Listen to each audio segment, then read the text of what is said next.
बस हद हो गई। हद तो यह है साहब कि कानून की सहायता से न्याय दिलाने वाली एक महिला वकील चिट्टे की तस्करी करके लोगों को मौत की अंधी खाई में धकेलने में सहायता कर रही है। लोगों का कल्याण करने वाला तहसील कल्याण अधिकारी चिट्टा बेचकर अपना ही कल्याण करवा रहा है। गर्दोरी ततीमा बनाने वाला पटवारी चिट्टा बेचकर युवाओं के भविष्य का इंतकाल लिख रहा है। धरती पर भगवान का दूसरा रूप डॉक्टर चिट्टा बेचकर यह यमराज का सहायक बनने को उतावला है। जनता की सेवा में सदैव तत्पर पुलिस का एक कर्मी चिट्टा बेचकर अपने विभाग को दागदार कर रहा है। आस्था की प्रकाष्ठा देवी देवताओं की पालकी की आड़ में चिट्टा बेच रहा एक अधर्मी लोगों की श्रद्धा और जिंदगियों से खिलवाड़ कर रहा है। भविष्य के भारत की उजली तस्वीर में सुनहरी रंग भरने वाले कॉलेज स्कूल के बच्चे चिट्टा बेचकर खाकर कमजोर नक्कारा और रोगियों सा जीवन जीने को मजबूर हो रहे हैं।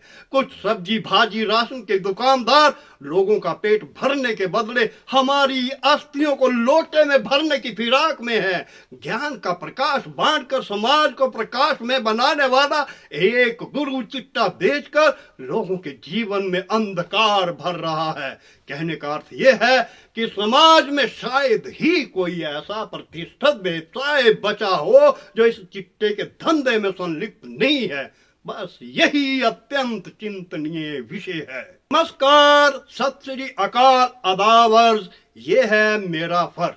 साहब, फर्ज तो मेरा ही नहीं आपका भी है कि मौत के अंधे कुएं में धकेली जा रही युवा पीढ़ी को मौत की कगार में जाने से पहले उसे बचाने में पग उठाए जाएं।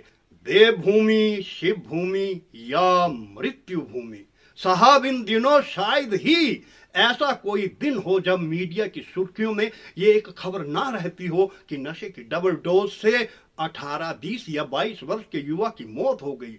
और फिर उसके साथ जुड़ी चंद पंक्तियां हृदय तंत्र को नश्तर की तरह रक्त रंजित कर देती हैं, जिसमें कहा जाता है कि मृतक माँ बाप की अकेली संतान था, या मृतक अत्यंत निर्धन परिवार से था, या मरने वाला पढ़े लिखे साधन संपन्न परिवार से ताल्लुक रखता था। साहब, मरने वाला गरीब का बच्चा हो या अमीर का, जिसके दिल का टुकड़ा समय नशे के सौदागरों की वजह से मौत की गर्त में जाता है, उसकी पीड़ा उसके माँ बाप और नजदीकी लोग ही जान सकते हैं। इसे रोकने की नितांत आवश्यकता है, अन्यथा खुद हमारा युवा वर्ग नशे के दलदल में फंसकर इसी तरह खुदकशी करता रहेगा।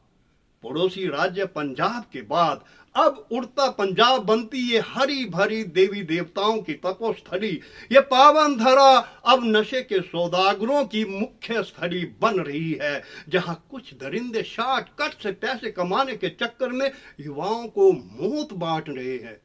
साहब, यकीन मानिए, हिमाचल प्रदेश में नशे की तस्करी के मामलों में लगातार बढ़ोतरी हो रही है, जिसके परिणाम स्वरूप यहाँ का प्रत्येक इंसान इस बात से चिंतित है कि कहीं मौत की अगली दस्तक उसके दरवाजे पर ना हो। जब बेगाना घर जल रहा हो तो उस घर को बचाने के साथ साथ अपने घर को बचाने की कवायद भी तेज होनी चाहिए। साहब, हम सभी जानते हैं कि ये चिट्टा चिता तक ले जाने का सीधा शॉर्टकट रास्ता है। इसके बावजूद भी मौत के सौदागर धन के लालच में चिट्टा बेचकर मौत बांट रहे हैं और हमारे नौजवान मौत की फेहरिस्त में इजाफा कर रहे हैं। हमें हिमाचल प्रदेश पुलिस और उनके कर्मठ अधिकारियों पर गर्व है, जो निरंतर दिन रात नशा तस्करों की धरपकड़ के लिए सघन अभियान छेड़कर मौत के सौदागरों को सलाखों के पीछे धकेलकर उन्हें दंडित करवा रहे हैं। पिछले 13 महीनों की अवधि का ब्यौरा अगर साझा किया जाए तो जनवरी 2024 से जनवरी 2025 तक में NDPS एक्ट के तहत 1943 मामले दर्ज किए गए, जिनमें 125 महिलाओं समेत 2880 लोगों को गिरफ्तार किया गया है। साहब, पुलिस की जांच से यह पता चलता है कि हिमाचल में चिट्टा यानी हीरोइन और चूरा पोस्त बाहरी राज्यों से आ रहे हैं, जबकि हिमाचल में उगाई जाने वाली चरस की अन्य राज्यों में तस्करी की जा रही है।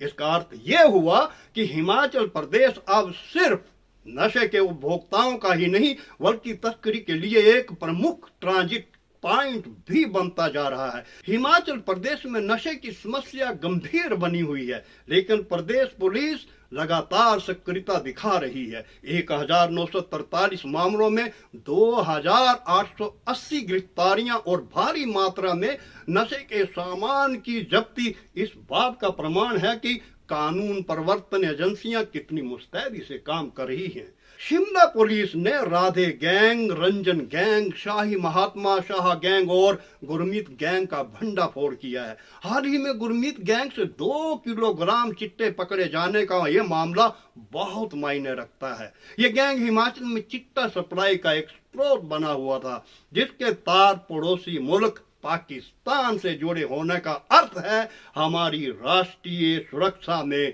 सेंध। अब मैं यहाँ ये भी स्पष्ट कर दूं कि जब तक समाज, सरकार और परिवार मिलकर इस समस्या से नहीं लड़ेंगे, तब तक नशे की जड़ें पूरी तरह से खत्म नहीं हो पाएंगी और हर सुबह मौत की नई खबर आती रहेगी। साहब, हम सबको मौत के सौदागरों के खिलाफ एकजुट होकर सक्रियता से जंग लड़नी होगी, ताकि भविष्य की पौध को इन जहरीले पंचों से बचाया जा सके। साहब, 4 पंक्तियां अर्ज करना चाहूंगा। है उस मौत के मायने जो वतन की हिफाजत में सरहदों पर आए, शहादत पर जिसकी हर पत्थर निगाह भी नम हो जाए। तुम वतन का सरमाया हो, क्यों मिट्टी में मिट्टी हो रहे हो मेरे अजीज। तुम वतन का सरमाया हो, क्यों मिट्टी में मिट्टी हो रहे हो मेरे अजीज। चंद लम्हों की मदहोशी के लिए बैठे हो, क्यों मौत के करीब। चिश्ती ये मौत के सौदागर हैं, चिश्ती ये मौत के सौदागर हैं। सलाखों के पार ही जिंदगी इनकी बसर होनी चाहिए। हर घर से खिलाफ इनके आवाज अब बुलंद होनी चाहिए, आवाज अब बुलंद होनी चाहिए। जय हिंद, जय भारत।